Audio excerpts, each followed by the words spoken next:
안녕하세요. 대업에서 조선부터 방산 또 에너지 관련된 업종을 담당하는 멘토 황대근입니다. 자, 오늘은 우리 기술 함께 살펴보려고 합니다. 사실 원전주 관련 종목들 중에서 개인적으로 제가 우리 기술을 굉장히 좋아하는데 그에 걸맞지 않게 현재 가격대는 계속되는 진부한 구간의 모습을 보여주고 있습니다. 그래서 결국에는 투자자 여러분들도 조금 고뇌의 시간에 빠져 있을 수도 있다라고 생각을 하고 있는데 가장 중요한 가장 궁금한 포인트는 언제 주가가 강하게 상승할지 이러한 부분일 것 같은데 오늘 영상을 통해서 체크를 해보겠습니다. 그래서 금일 같은 경우에는 우선 이 데일리 수급 현황을 체크를 해보고 원전이 어떻게 되고 있냐, 국내와 해외에서 상황은 어떤지 확인을 해보겠습니다. 그리고 가장 중요한 부분이죠. 이 상승 반전의 시기 언제가 중요할지 이 가격적인 흐름까지 체크를 해보겠습니다. 그리고 구독과 좋아요도 한 번씩 해주시면 제가 우리 기술 관련된 영상을 만드는데 굉장히 큰 힘이 되니까 한 번씩 부탁드리고 또 저희 대기업 채널 많은 관심 부탁드립니다. 자, 우선은 수급적인 측면을 살펴보도록 하겠습니다. 금일 같은 경우에는 2월 28일이죠. 이 개인이 매수를 하긴 했지만 굉장히 미비하다. 이 외국인도 매도를 했긴 했지만 굉장히 미비한 그런 거래량을 보여주고 있다. 어떻게 보면 현재 금일 같은 경우에는 수급 자체가 좀 들어오지 않은 모습을 보여줬다라고도 설명을 드릴 수 있는데 이 전체적인 큰 그림을 보게 되면 대략적으로 한 달 동안 이 개인은 매도하는 모습 또 외국인과 기관계는 이 매수하는 모습을 보여주고 있는데 자, 이 부분은 긍정적으로 볼 수 있는 거죠. 이 외국인과 기관이 왜 매집을 하고 있냐? 이 한 달적으로 봤을 때 계속해서 원전에 대한 호재성 이슈들이 나오고 있는 상황입니다. 글로벌적인 이슈를 보더라도 이 최근에 국제에너지기구의 회의가 있었죠. 자, 여기서 이 원전을 또 청정 에너지원으로 인정을 하려고 하는 그런 모습을 보여주고 있습니다.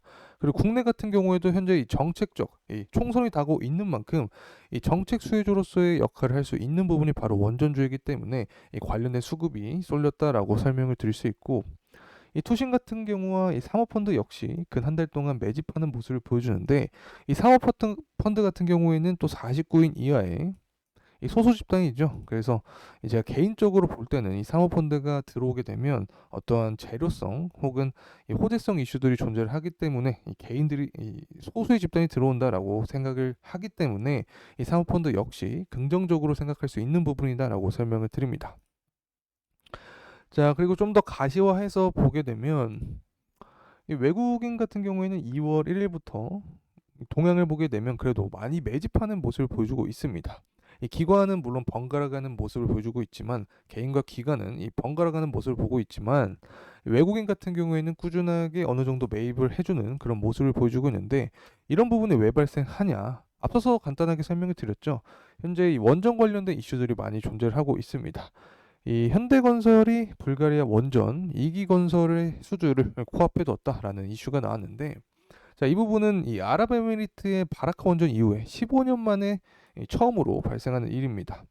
그래서 이 정부가 현재 굉장히 많은 노력을 하고 있죠. 원전을 다시 살리기 위한 노력을 하고 있는데 이 K원전 지원책이 지속이 되면서 유럽이나 다른 국가들로 이 공공기업이나 민간기업의 해외 수주가 다시 재개가 되는 만큼 이 관련된 모멘텀을 받을 수 있다라고 설명을 드립니다. 또 원전 관련된 이야기를 하면 항상 이 탈원전에 대한 이야기를 해야 되는데 이때 당시 탈원전 시기에 이 가동률이 굉장히 감소를 했죠. 그래서 이 원전 강국에 대한 위상이 많이 감소를 했는데 이번 정부는 특히 이 원전을 중심으로 다시금 이 정부의 정책을 세워나가는 상황입니다. 앞서서 말씀드렸죠. 이 총선이 4월로 다가온 만큼 다시 한번 원전 관련된 이슈가 계속해서 나오고 있는데 이 국제에너지기구를 설명을 좀 드리기 전에 또 가까운 시에 이 민생 토론회가 있었죠. 이때 당시에 결국에 골자는 원전에 대한 지원금을 늘리겠다라는 소리였습니다. 특히 3조 3천억 규모 이 원전 일감 그리고 1조 원 규모의 특별 금융 지원을 통해서 대략적으로 5년간 이 4조 원을 또 원전에 투입하는 만큼 다시 한번 강국의 위상을 위한 어떤 발판을 마련하고 있다 이렇게 말씀을 드릴 수 있고 또 국제 에너지 기구에서 어떤 일이 있었냐 이 원전에 대한 잠재력을 결국 인정을 한 거죠. 회의의 목적은 환경을 위한 거였습니다. 이 청정 에너지 전환을 가속화하고 또 에너지 안보를 지키기 위해서 시행을 한 건데 이 결국에 이 트렌드 자체가 원전을 이 청정 에너지 일환으로 인정을 하게 되면 이 당연히 관련된 이 수요 역시 계속해서 증가할 가능성이 크기 때문에 모멘텀이 존재한다라고 설명을 드릴 수 있고 아마 의문이 드시는 분들도 있을 겁니다. 이 원전이 어떻게 청정 에너지지라는 생각을 하실 수 있는데 이산화탄소를 배출하지 않냐 혹은 배출하냐 이 기준으로 정하게 됩니다. 이 원자력 발전소를 운영하는 중에는 이 탄소 배출이 전혀 일어나지 않죠.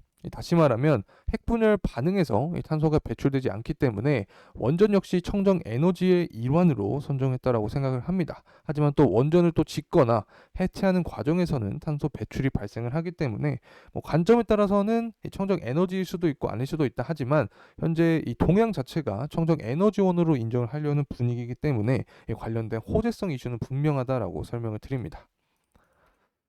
자, 이제 가격적인 흐름을 살펴보려고 합니다. 앞서서도 말씀을 드렸지만 굉장히 진부한 가격대를 보여주고 있습니다. 제가 어떤 말씀을 드렸냐? 이 우리 기술 같은 경우에는 수렴형 이 차트의 모습을 보여주고 이 관련된 이 모멘텀이 존재하면 발산을 강하게 할 수 있다. 특히 뭐 투자하시는 분들께서도 잘 알고 계시겠지만 우리 기술 같은 경우에는 특징이 존재를 하죠. 이 해외 원전 수주 관련된 모멘텀이 발생하면 강하게 상승하는 경향이 있습니다. 자, 그래서 이 부분을 다시 한번 주목해서 봐야 될 포인트로 말씀을 드릴 수 있고 또 두산 에너빌리티와도 커플링 형식으로 주가 흐름이 연결이 되죠. 이 두산 에너빌리티 같은 거는 또 팀 코리아 일원이기 때문에 직접적인 수혜를 받을 수 있다. 그로 인해서 우리 기술 역시 커플링 현상을 보여주면서 관련된 수혜를 입을 수 있다라고 말씀을 드립니다.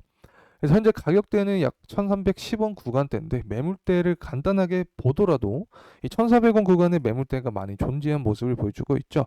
자, 그래서 주가가 상승해도 1차적인 저항 구간이 이 1400원 구간대에서 발생할 수 있다라는 점 말씀을 드리고 제가 계속해서 강조드린 부분이 이 주봉의 11선이 중요하다라고 설명을 드렸습니다. 이 결국에 원전 관련된 수급이 쏠리면서 주가가 상승하고 이 조정폭이 나와주더라도 이 11선 위에서 상승하는 모습을 보여줘야 이 추세적으로 이탈 없는 그런 안정적인 상승 흐름을 보여준다라고 말씀을 드릴 수 있습니다. 자, 이상으로 우리 기술에 대한 영상 간단하게 마무리하겠습니다. 더 정확한 가격대 그리고 추후 이슈들은 다음 영상에서 다루겠습니다. 끝까지 시청해주신 모든 분들께 진심으로 감사의 말씀 드립니다. 감사합니다.